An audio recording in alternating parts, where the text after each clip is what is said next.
You're listening to America's Voice. My name is Michael Evans. You're joining us now in our second segment this morning. Appreciate you out there. You're catching us live on americasvoicenow.org. That's great news. I see a ton of folks out there, including Gerard. It looks like it might be somewhere up in, Upper Ohio, maybe. Johnsonville. Looks like South Carolina, maybe. Let's see. Tuttle might be Oklahoma. Palacios. Never heard of that. Palacios. P-A-L-A-C-I-O-S. Looks like it's down in Texas. Huntington.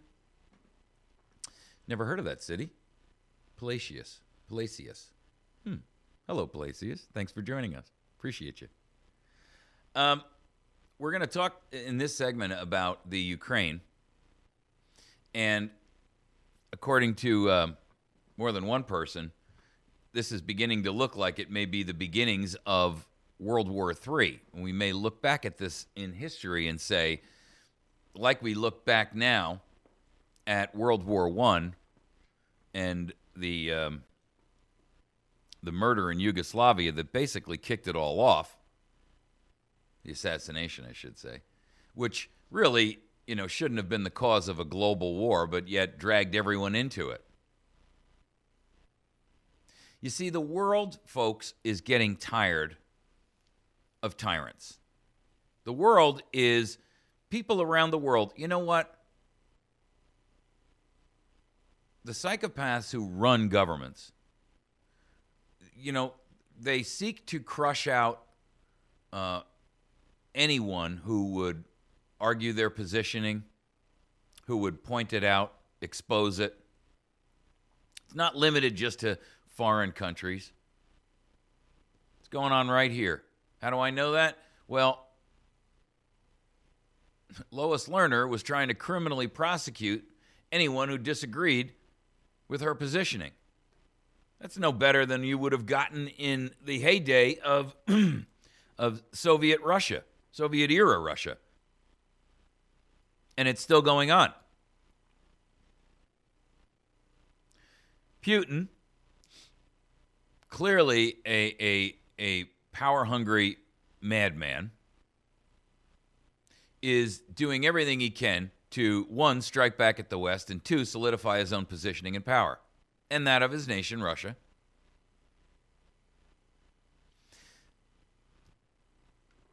But I got to tell you, you're not just seeing it limited only to the Ukraine and Russia. It's everywhere. It's all over Africa. It's all over South America. It's down in Mexico. It's all over Europe. There are a couple of groups that are religiously driven to insanity. And I specifically point to the Islamic terrorists and the Islamic extremists who believe that a theocracy of madmen running a global planet full of sheep is the ultimate Valhalla, the ultimate utopia on earth. But it's not just limited to religious fanaticism. There's ideological fanaticism. There's just sheer psychopaths who seek power. That's why, despite all of the arguments that you hear and all of the comments that you've heard from every Miss America, Miss Universe about, I seek to incorporate world peace, you'll never have it, because it only takes one nutcase to set off those who are on the edge. Edward Lucas writes in the Daily Mail, I hope I'm wrong, but historians may look back and say that this was the beginning of World War III. Vladimir Putin is striking at the heart of the West. We can choose to surrender any responsibility we have to protect the Ukraine and the Baltic states, or We can mount a last-ditch attempt to deter Russia from furthering its imperial ambition. If we choose to resist Putin, we risk a terrifying military escalation. He goes on to say that, I do not think it's an exaggeration to say that this could bring us to the brink of nuclear war. And I would agree. And I'll tell you why. Because humans have this thing that is ultimately destructive. It's called pride. And it's what causes two nations to go to war knowing that millions will be killed because they don't want to lose face.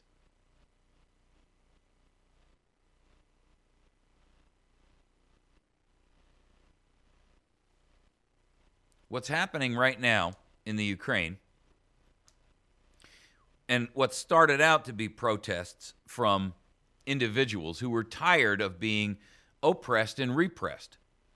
I mean, the Ukrainian government was clearly a puppet government for Russia. And the people were tired of it. And when they sought to ally themselves with the West in an effort to claim a bid for freedom, their leadership said, no, we're going to ally with Russia, despite what all of you want.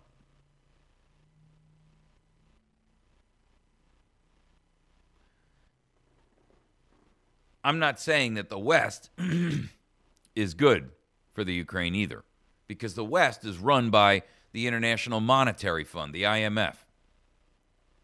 It's run by the psychopaths in Britain and the psychopaths in the United States. I mean, really, folks, think about it. The dogs of war are howling. But they're not howling only in the Ukraine. And they're not howling only in the Middle East, where people seek freedom from religious oppression, religious insanity. I mean, really. Look at the Saudis, where you can't even drive a car if you're a woman, where women are given such abusive treatment. I mean, it's unconscionable. It really is. Where, I mean, it's insane. No one can condone that. And worse yet, they're killing each other and then blaming us for it. I mean, you got the Sunnis and the Shiites, and they're killing each other and then blaming us for it. It's an internal religious battle.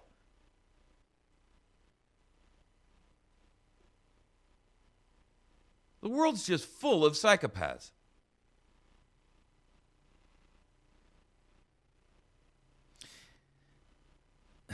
All people want is to be left alone to do the best they can with the resources, the skills, the God-given talents that they've been given.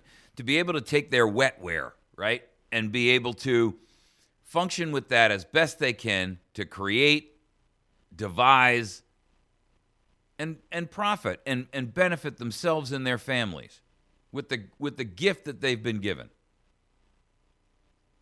Whatever that gift may be. Everybody's got one. But that's not good enough for some people. They're not just satisfied with their own improvement.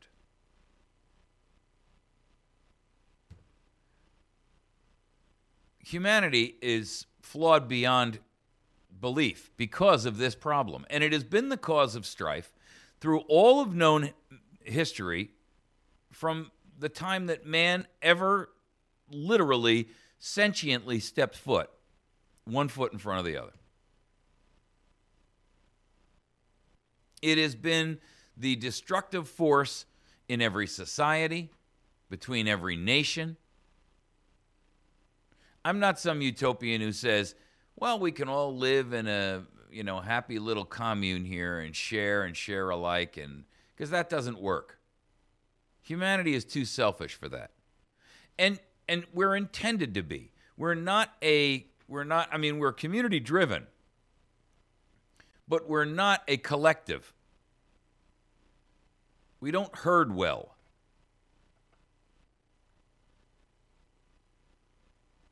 But why should you be prohibited from utilizing the gifts that you've been given to improve your personal situation? Not at the expense of others, but using the gifts that you have to expand and extend your own positioning.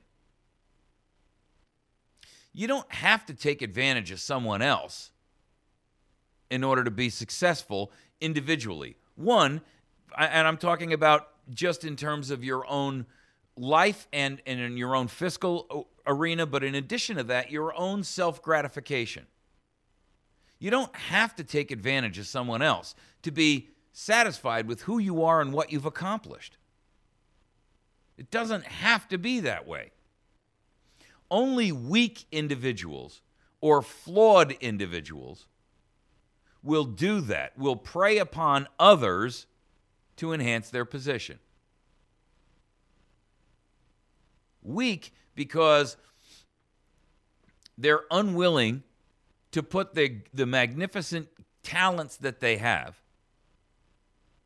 and apply them to their own situation and improve it by hard work. It's easier to just go get it from somebody else. And we don't have, this isn't limited only, by the way, to political people and politicians and religious leaders and heads of state and people who, it also incorporates the people that run the agencies. They're just little tyrants.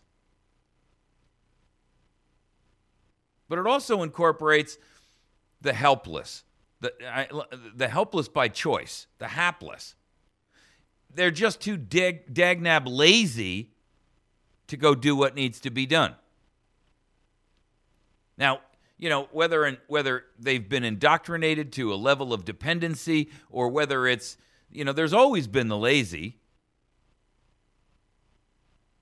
and there, I guess, always will be. Just like there's always been the insane. Just like there's always been the psychopath who seeks power for power's sake, who seeks money beyond all reason. Does it really make anybody happy? Look at the people around you.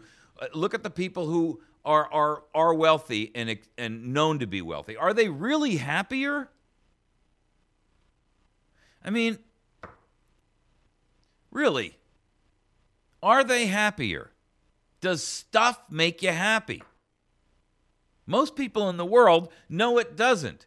But we're, for whatever reason, we consistently are deluged with, it just comes at us in a torrent, like out of a fire hose. We can't get away from that indoctrination. And even when we know it to be false, we can't get away from the influence of it.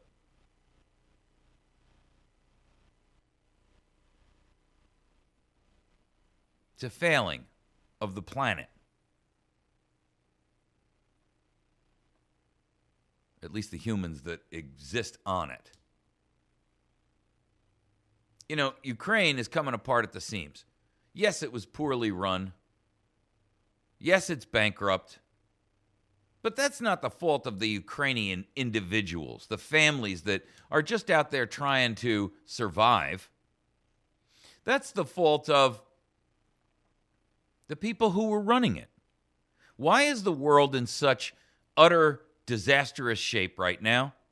It's not because, the guy who goes out there and works hard every day and tries to, do his job and come home and take care of his family. It's not the guy who's trying to run a small business and is just out there seeking to give himself some personal security and make sure his children have enough and that he can, put them through school as an example, or make sure that they're taken care of in the event something were to happen to him or her. It's not the farmer who's out there every day just trying to make that farm produce food that he can feed his own family and make a little bit of money on in the community. It's the people who exist on the work and the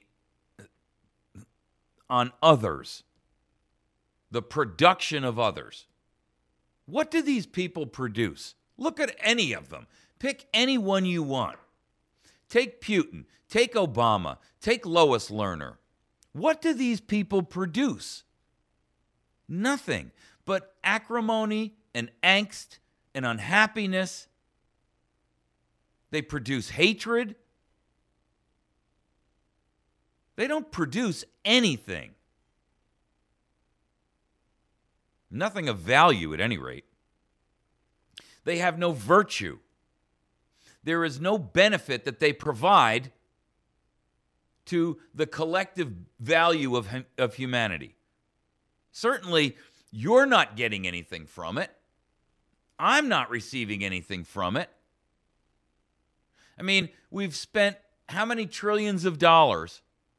None of it produced by anyone in this administration. In the last 5 years, we've spent $7 trillion.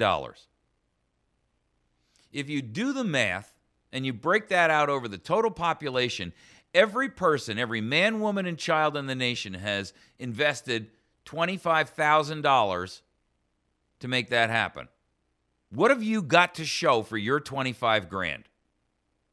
Nothing.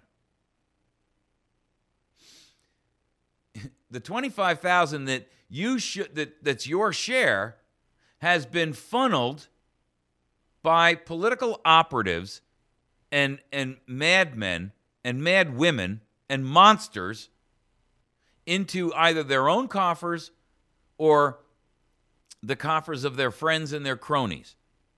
You know, it's a tight-knit clique, and you ain't in it. It's reprehensible. It's reprehensible that there are so many predators out there. But you know, the difference between a predator of humanity and a predator of nature are stark. There are very, very, very few animals in the natural kingdom that kill for pleasure. Very few. The vast majority kill what they need to kill, prey upon what they need to prey upon, but only for the purposes of their own survival. They don't decimate. The wolf doesn't kill just for pleasure. The snake doesn't bite and kill an animal with poison just for pleasure. It does it in either defense or to eat. That's it. And they don't abuse the resource. I mean, yes, of course, they have to kill the rabbit to eat it. But they don't kill all the rabbits.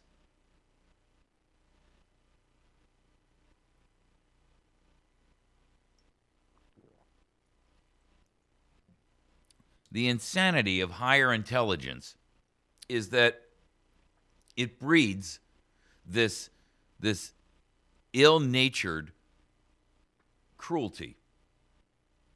And frankly, you know, it takes a certain mindset to have that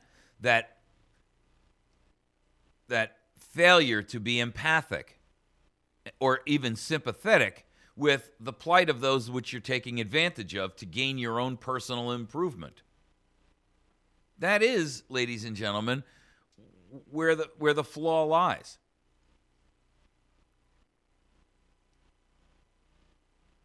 You know, it's no different than a person who walks by and steals money from a blind beggar.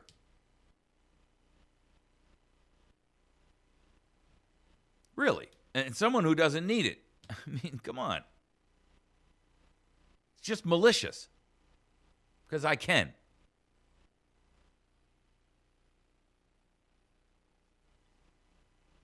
And what you have is people in authority and power they gravitate towards that power because it enables them to misuse it for their own personal improvement.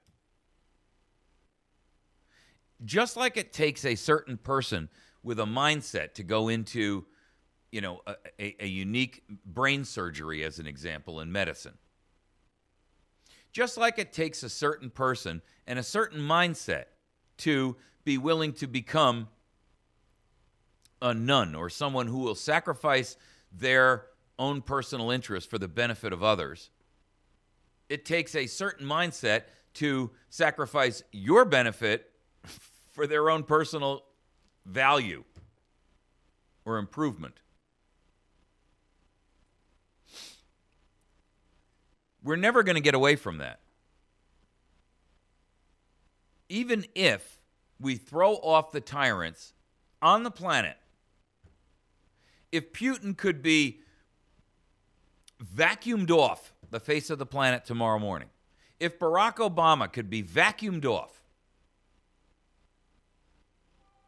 it wouldn't change, because the next Barack Obama, the next Vladimir Putin would arise to fill their shoes. You can remove the head of the BLM. The next one will step in, and they will become drunk with their power, even though they were sober when they walked into the position. You have to think and realize that power, especially government power, is like going into a bar. You walk in and you're sober. And when you do, you're the only one sober in the room. You walk in and you say, you ever go out with your friends and you're not drinking and you see they are all well into their cups? What happens? You look at those people and you say, man, these people act like idiots. Now, if you're drunk among them, you don't notice that not only are they acting like idiots, but you're likely acting the same way. But when you are sober, when you walk into the room, you say, wow, you look around you and you say, my goodness, what's wrong with this picture? These people are acting like absolute fools. They're obviously drunk. And it won't be long, if you stay in the room long enough and you begin to imbibe with them, that you become like them.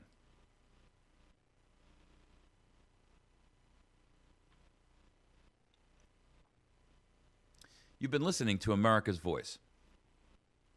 My name is Michael Evans. You can communicate with me via email at mike@americasvoicenow.org. That's mike@americasvoicenow.org. Please ride with us for a moment. We're going to take a quick break. We have a little commercial break we're going to do, and then we're going to come back and we're going to tackle the next topic, which is government's irresponsible failure to protect our grid and to protect us, as they claim to be doing, and spending trillions upon it. And yet, we're less secure now than we have ever been. Not only from outside, but from within. Stick with us. We're going to take a break. We'll be back in just a moment. If you're watching the stream live on America's Voice Now, just ride with us. It'll take us about a minute and a half, and you can click the play button. We'll be right back on. You're listening to America's Voice Now.